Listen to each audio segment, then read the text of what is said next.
And take it away we shall. Thank you very much, Dracos, and welcome to the post-game lobby. After 2 weeks and 5 matches, we now have a few new teams in the EU LCS summer split. Fnatic Academy and Misfits Academy made it, and Fnatic Academy, they took the second spot just moments ago, making quick work of the now former LCS squad Giants. And the game 3, or actually all the games, went exactly the same pattern. They had an early roam from Niski, they got a couple of kills, Fnatic slowed down, and then still won the game. It almost seems like that was their recipe for all 3 of the games.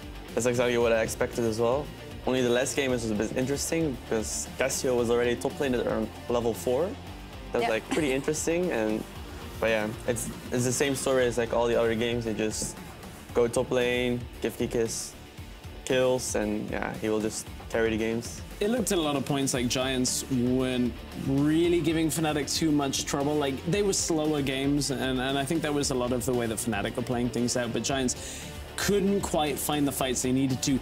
In some games, they were finding like a Baron in the 3rd game, but like Fnatic was so far ahead that it actually just meant that it just stalled them for a couple of minutes, and Kikis pushed all the way in on that Fiora that we ended up seeing in game 3. Yeah, yes, it did. In the last game, we did get a matchup that we wanted to see, or a very good matchup for Kikis, or a fun one to watch, I should say, and that's what we wanted to see. We wanted to see him crushing and dominating. I mean, yeah, but of course he doesn't do it alone. No. He has his jungler there with him to help him get ahead. But Kikis is a good player and he knows how to snowball the advantage he gets. Yeah, he is. And let's maybe look at that squad. And obviously we know that 2 organizations can't hold a spot together in the LCS. But if we look at this team with the players they have now, there are a lot of people in there who have experience and have been there before. Who are we looking at? Can this team make a dent in the LCS, and which player do we have our eyes on? I think if the team stays as it is, I think you have to look at Kikis, as we've been doing for a lot of this series and a lot of the time in Challengers.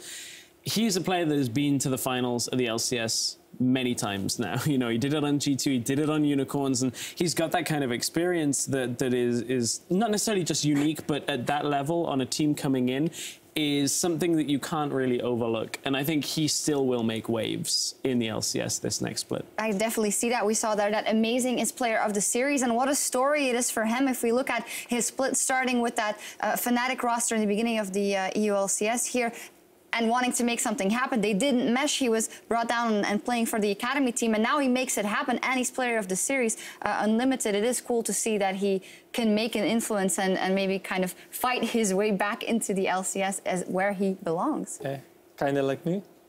Well, exactly. There we go. Except I'm a coach now. Yeah. But yeah, it's nice to see an ex-teammate of mine succeed. We've been playing with Maurice so long ago. He's changed a lot, and I think he's much more humble now than he used to be, because even though he had to play for Academy team, even though he had to play in Challenger Series, he was grinding solo queue. When we were preparing for their games, I would look at his history and I would see so many games, and he would like try hard for it. So I think he really tried, and it shows in these games. Yeah, that is actually very interesting. The fact that bringing down to the Academy team kind of humbled him and maybe changed his mindset. And it is paying off for the team. Kosku, talk to me about Niski, a new mid laner also in the LCS. How much promise do you think he has? I think he will, like, I don't know exactly about myself either. It's like, it's all new, so I think we'll both do well in the first weeks, I think. Yeah, I think it'll go all right. We will see. If anything, there's a Belgian back in the LCS, so that makes me happy. And for a word with tonight's winners, Dracos is standing by with a few of the hard carries. Thank you, Shox. Of course, I am joined by Amazing and Niski. And Niski, I want to go to you first. Amazing, you've been here before. Niski, how does it feel, man? You have made it. You have qualified to the LCS. This is the big leagues. How are you feeling? I mean, for me, playing in LCS or like qualifying for LCS was my dream before. And yeah, I mean, it's just amazing. I have nothing else to say. Absolutely fair. Amazing for you. You've been here before. Does it feel great to qualify again? Were you at all nervous in this experience that you might not make it? I think it's pretty comparable to the Origin experience, because we're kind of almost like supposed to make it because we have so many veteran players. So that increased like me being nervous all the time. Basically, during the PSG series, especially Game 5 when we played, I legit thought that we could lose, and I was the only one actually shivering on stage and actually like having some kind of jitters, but my team was able to pick me up. So I don't know, like it's been an interesting experience because I didn't expect to be in Challenger Series, but it was fun to just like guide people along the way. Definitely saw that. Now, of course, I got the luxury of hearing you speak to the team right before that game 3. You're like, hey, this is it. It's just best of ones from here on out. We just have to win one more. Do you usually take that kind of voice in the team to kind of try to calm people down in these intense situations? It depends. Like Coops is someone that's like an extreme veteran to ES play, like so many seasons in Challenger Series, so he kind of knows what's up to you. But whenever like things get rough or I feel like my team is too lax, then I try to take that role on the stage or like whatever it is. So yeah, like especially that guy, because if I don't keep him under control, he's going to end it. So he didn't do it this series, which I was happy about. Which is pretty important because you have now qualified for the LCS. Well, you may not have inted it to quote amazing here, but how do you feel about your performance overall in this series, Nisqy? I mean, I knew that Knight is a player that he's just farming, you know. He's not like, for example, yesterday we played against Misfits and against Cosq, so it's just fighting. Against Knight, it was just farming. And I mean, I can play both ways, and I think today I did a really good job to just farm and like put all the damage that I could and like roam and like, you know, just do what a mid laner does right now. And yeah. All right. I mean, it looked good for you overall in this series. Is there any one moment that stood out to you, Nisqy, as a play that like you were really proud of in that game? I'm not sure actually. I'm not sure. Definitely fair. All right. Well, while you guys have now qualified for the LCS, I want to shift our attention briefly to the playoffs going right now. Your sister team, your brother team, I guess, the older brother team, playing up against G2 tomorrow in the semifinals. I want to get your prediction for that, and we'll start with you, Amazing. Oh God, like because they're a sister team or brother team, like obviously they're going to 3-0. But in a realistic case scenario, I think they're not going to have it as easy as they had against HK because G2 is a team that is well seasoned 1-2. So I think in general they're going to match up pretty well. I think it may actually go 5 games, yeah. Like either way, I'm not going to call it. I'm not going to jinx that. All right. Well, I mean, I would be excited to see that. Are you, Nisqy, bold enough to call it, or at least how many games do you think it'll be? I think it will be like 5 games, probably. And I mean, I'm really looking forward to see Caps against Perks, obviously, because I know that Caps is like insane in lane, and I know that Perks is also insane in lane, so I really want to see that matchup, yeah. All right, well, I too would be excited to see the insanity in the lane phase, but focusing back on you guys, thank you again so much for taking the time to talk to me after a win. Congrats again on the 3-0 and your spot in the LCS. That's going to do it for us. We'll throw things back to the post-game lobby with Shox and the crew. Thank you very much. Wow, Nisqy has a huge smile on his face, and I don't think I've ever seen Amazing that chipper, and I think you're right. He did admit to being nervous as well, and those two guys just look incredibly happy with getting there. They also talked about the EU LCS playoffs. We'll get your predictions about that in a second, but I do kind of want to round up the promotion tournament stress because Giants out and Origin out, the two, LCS in there, that is a huge, I wouldn't say upset because we know from their performance in the spring split that it wasn't going well, but it is still monumental that 2 LCS teams drop out. Right, and I think a lot of this is to do with the improvements in the groups of the other teams and also some of the difficulties we saw with organizations during the split. Giants, maybe a little unfortunate the fact that Roccat had that major surge, but you can't really take anything away from that. Like Roccat beating G2, no way could Giants have really offset that. There's a lot of criticism for Origin throughout the split. They've heard it, their fans have heard it, they've stuck with the team. Unfortunately, it now puts them in Challenger, and it's not the first time Origin have been in Challenger. Clearly, they fought their way up, but it is a different story now. It's not quite the same lineup of legendary players, so if they stick with it, if they go into Challenger with a good lineup, I'm not counting them out from being able to progress up into LCS again, but they need a better lineup than this time around. Yeah, we'll see what happens, and I think this is one of those defining moments for Giants and for Origin. Here's where they have to prove that they want it and they want to build the infrastructure and get the players and fight their way back, or if they don't. So we'll have to see how that evolves, though. We talked a lot about Fnatic Academy. Maybe Unlimited, tell me about your squad, about Misfits Academy. What are the hopes and aspirations? Who's the player we have to look out for? First of all, I think throughout all this tournament, Misfits, like the players, kept surprising everyone. Every time we went to a match, everyone expected us to lose, and every time we win. And that's because every single player in the team is really, really good. They were the best in their position in Challenger Series, even though people didn't know, like they were overshadowed by teams like Schalke. But in scrims, you could tell that everyone is really, really talented. And I think they can all show it in LCS as well. I don't think we have a standout player because everyone has something to offer to the team and everyone is just really good.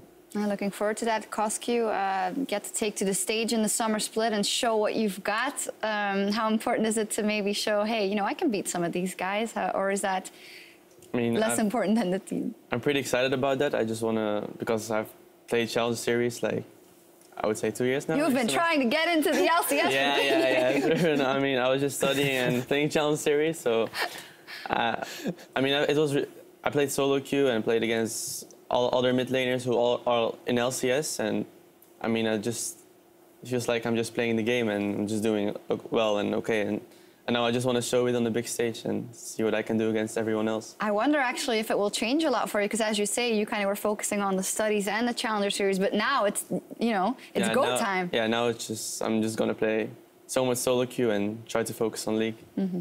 I'm excited to see that. We've seen a good crop of mid laners come up recently in the last year. Looking forward to seeing you up against the likes of Perks and Caps. Anyone you really want to face on the LCS stage? I would want to face, I would say I would want to face Fabifin a bit, Exila, and Perks and Caps. Those four, I want to face them, yeah. So everyone. I guess everyone, yeah. But, I mean, I'm most excited to face them. So. Well, those are going to be some good matchups when we see them, and I know Unlimited, obviously, you have to remain a little impartial saying all of your players are great, but I think one player that stood out for Misfits Academy, just from expectation on a young player that had never played on the stage before, and how well Pride Stalker just took to the stage, demolished Lulex in the first series, and then consistently this week has been on form. Like, again, I think all of your players are great, but Pride Stalker was a big surprise for everybody from such a young player as well. Yeah, definitely, and just delivering when it mattered the most. So excited to see what you guys can bring. And while the summer teams are locked in for now, there's also still a lot of action to come here in the spring and in the spring playoffs. Our first semi-final takes place tomorrow, where the Kings of Europe G2 face off against the former Titans Fnatic. Our coverage of that series rather starts at 5 p.m. Central European Summertime. You won't want to miss it. And I was excited today. Obviously, I wanted to see who would make it into the LCS. But tomorrow, G2 versus Fnatic. Yeah, it's going to be a great matchup. Predictions, foreshadowing, how is that going to go? Are we going to get the 5 games that Amazing teased? Honestly, you could put any number with any team and there'd be a reason to do it. Like, okay, I think saying 3-2 Fnatic would be a big stretch, but nobody thought they would 3-2 H2K. H2K looked strong. Sorry, 3-0 H2K. They didn't look that strong, but it seems like Fnatic have found their own style, and that's a very dangerous thing now. If they have this style that they have enough picks to make fit, if it's different, G2 have shown that they can be a little slow to adapt to a few things here and there. So I agree. I think it's going to be 5 games. I cannot wait to see who comes out the other side with a winner and a spot in the finals in Hamburg. Unlimited, Fnatic, is the strategies, the picks, everything that they've thrown at us and shown us last week, is it durable? Is it good enough to beat G2? I don't know how many games they're gonna play, but I think G2 will win.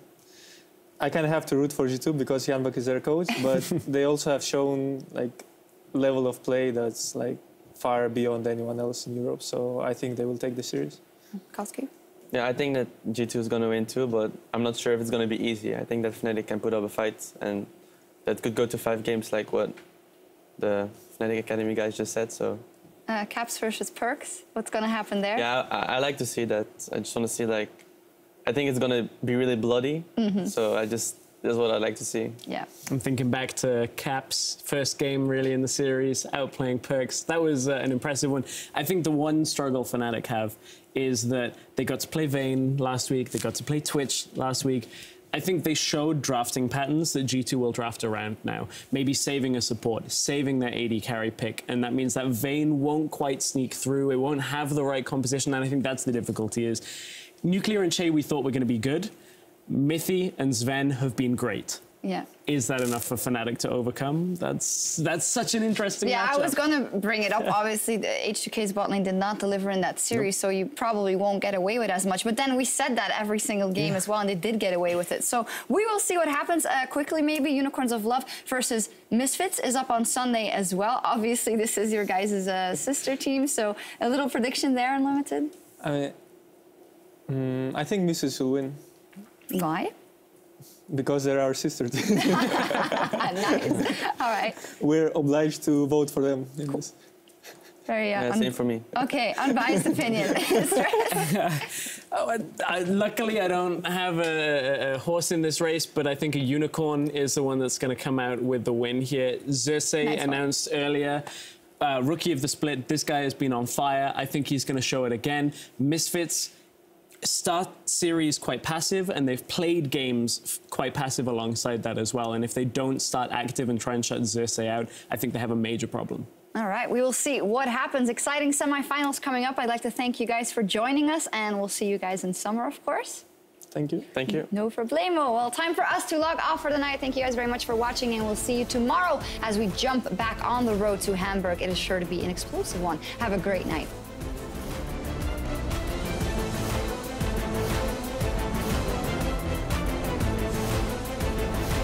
Do your jobs. We'll talk after the game. Let's start this day with a win. 3 seconds, get him. Nice hit. Nice good. Oh, still alive. Flash just takes him down, looking for a little bit more. Clyde running for his life, but Flash says he gets the auto. That's the double. We win this. Flash all Ash. Damage. Kekis says no, but Hustling saves the day. Now Knight is backing off. They're looking for more. Niski on the side. He lands the chains. He may just look for the dash. Doesn't need it. I'm this. Ash. Control. Nice, Giants. Giants fall down here in game 1.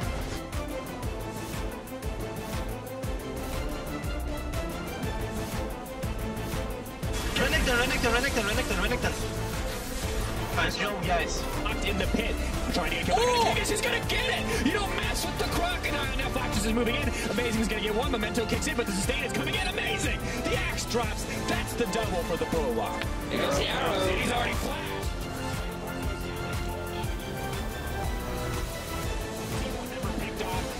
Will get knocked up. He will get knocked down. Now Memento, he's going to have to run for his life. Out comes the ultimate from the Olaf. Leads over the wall to safety. Tries to get more. Cannot. Giants just cannot seem to get it together. They just get taken down. Moving forward. QQ's all alone. Out comes the Aztec ultimatum. The ultimatum, however, takes a long time. But it's so easy for Fnatic when they're locked in that pit. Double kill for Kekis. They get the Elder. They say, hey, thanks for the leash, Giant. And now Fnatic, they move up their match point. They're 1 win away from the LCS. Hey guys, one more. What is he doing? He goes over the wall. Memento. Desperation sets in on the side of Giants. I mean, it's so hard. Oh, shit. It's fine. It's fine. Help Fiora. Nice. Elise is here. I got one. We can fight though. Fight. We can fight him. It starts. Cly is taken down. Flaxus is running in, but he's already been knocked out. Raw is kiting for his life, dishing out tons of damage. EQ, can he afford to move forward? It's Amazing who's going to grab a kill. Kekis is grabbing an inhibitor, and Amazing says, hey, I'm not going to give you a chance to back. Hustling has no damage, and this is an opportunity. Kicks forward, looks to take down Hustling. Baron empowered recall. Amazing can't stop that one. Just look to end.